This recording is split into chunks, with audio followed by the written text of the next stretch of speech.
Hello and welcome. My name is Lance Beecher and I'm with the Clemson Cooperative Extension Service, and today I would like to present aquaponics. To start, I'd like to give you a little bit of background info.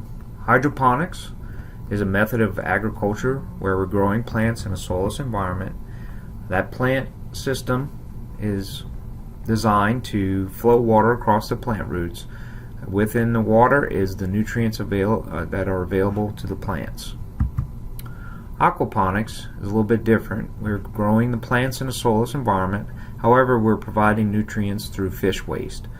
We feed the fish produce waste. We have some bacterial conversion going on, which converts that waste into essential nutrients that the plants can then use. To look at a couple differences between the two systems, the most notable is water exchange. With hydroponics, we have a major water exchange due to the fact that nutrients are taken up at different times in different amounts by plants, and so we have an imbalance of nutrients. To fix this, we have to do a complete water exchange and start over. As with aquaponics, it's a minimal exchange due to the fact that we're always providing nutrients to the plants via the fish waste, and so basically we're only adding water to the system for evaporation. Some other notable things is basically the nutrient monitoring. This is important too. With hydroponics, it's continuously monitored due to the fact that, like I had mentioned before, plants are taking up nutrients at different times and different levels.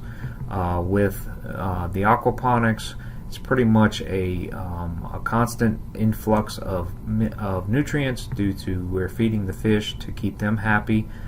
They provide those waste and we convert those to nutrients. Some people ask about a maturation time. What that means is basically with hydroponics there's none. Once you start the system up, you place those nutrients in the water, they're all there at once. With a aquaponics system, it's almost like an aquarium where you actually have to allow the system to mature. We do this, it takes about 3 to 6 weeks to have this happen. What we're doing is basically monitoring the nitrogen levels. At first we see ammonia, then we see nitrite, and then nitrate. That usually takes about 3 to 6 weeks to have bacteria within the system to do this conversion. We'll talk in detail a little bit more about that in other sections. With the pest management, it's a little bit the same as far as we can do all chemical, biological, and then also too with aquaponics we can do mechanical. The nice thing about the hydroponics or the aquaponics system is the fact that we get two products out of it. With aquaponics we get plants and the fish, as with the hydroponics we only are receiving the plants as a product.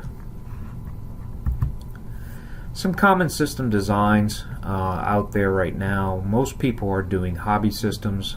This is a system that could provide food to a family or a neighborhood, and sort of just a way to provide fresh food for an area of concern. Most of those systems consist of a media system, nutrient film techniques, or a floating raft. On a commercial scale, we emphasize the fact that floating rafts need to be used just due to labor restrictions and such. But then again, we can also have a hybrid system where we can sort of put in a little bit of any of the types that I mentioned before. Some challenges that we see with aquaponics is the fact that once we get the system to mature, it runs pretty efficiently. However, when we're taking things out, such as the plants or the fish, for harvest purposes, we want to make sure that we don't eliminate one or the other all at once. So we emphasize in a design system that we have multiple fish tanks and then multiple plant systems. We can have a system where we take one tank of fish out, but it doesn't harm the overall system. We'll take those fish out, replace them with small fish, but the other tanks are maintaining that nutrient load. As far as the plants, we don't want to take a lot of plants out at once, just due to the fact that if we remove that side of the system, we see a buildup of excess nutrients, which could be harmful to the fish long term. But the system itself runs pretty efficiently as long as both sides are balanced. So how does an aquaponics system work? Of course, we have a fish tank. We grow the fish in there. We feed them. We take care of the water quality for the fish side of things. Then that water is pumped from the fish tank into a system of filters. This is basically a clarification unit to get anything that you see in the water out, and then also to a conversion of those waste into essential nutrients that the plants can then use. Clarified water is then pumped to the plants. That water is filled with nutrients. Those plants reduce those nutrients, or take up the nutrients, then reduce them, so that then we can take that water and introduce it back into the fish tank. Once again, both systems work with each other in the sense that the fish provide the nutrients for the plants, and the plants actually clean up the water, so then we can return it back to the fish tank.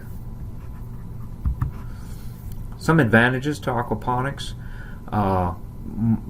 As for example, we use 90% less water than traditional soil-based agriculture. This is important with water conservation issues coming down, and it will be an issue in the future. We can grow two products together. We have a protein source and a produce source, so that's beneficial in the sense that we're well-rounded in the system production. There's essentially no waste in the system. We always recycling the water, so we don't lose water. If we do have to take some water out of the system, that is essentially nutrient-laden water, where we can use that on any other type of product or plant system. We use no pesticides or herbicides. We only use fish fertilizer.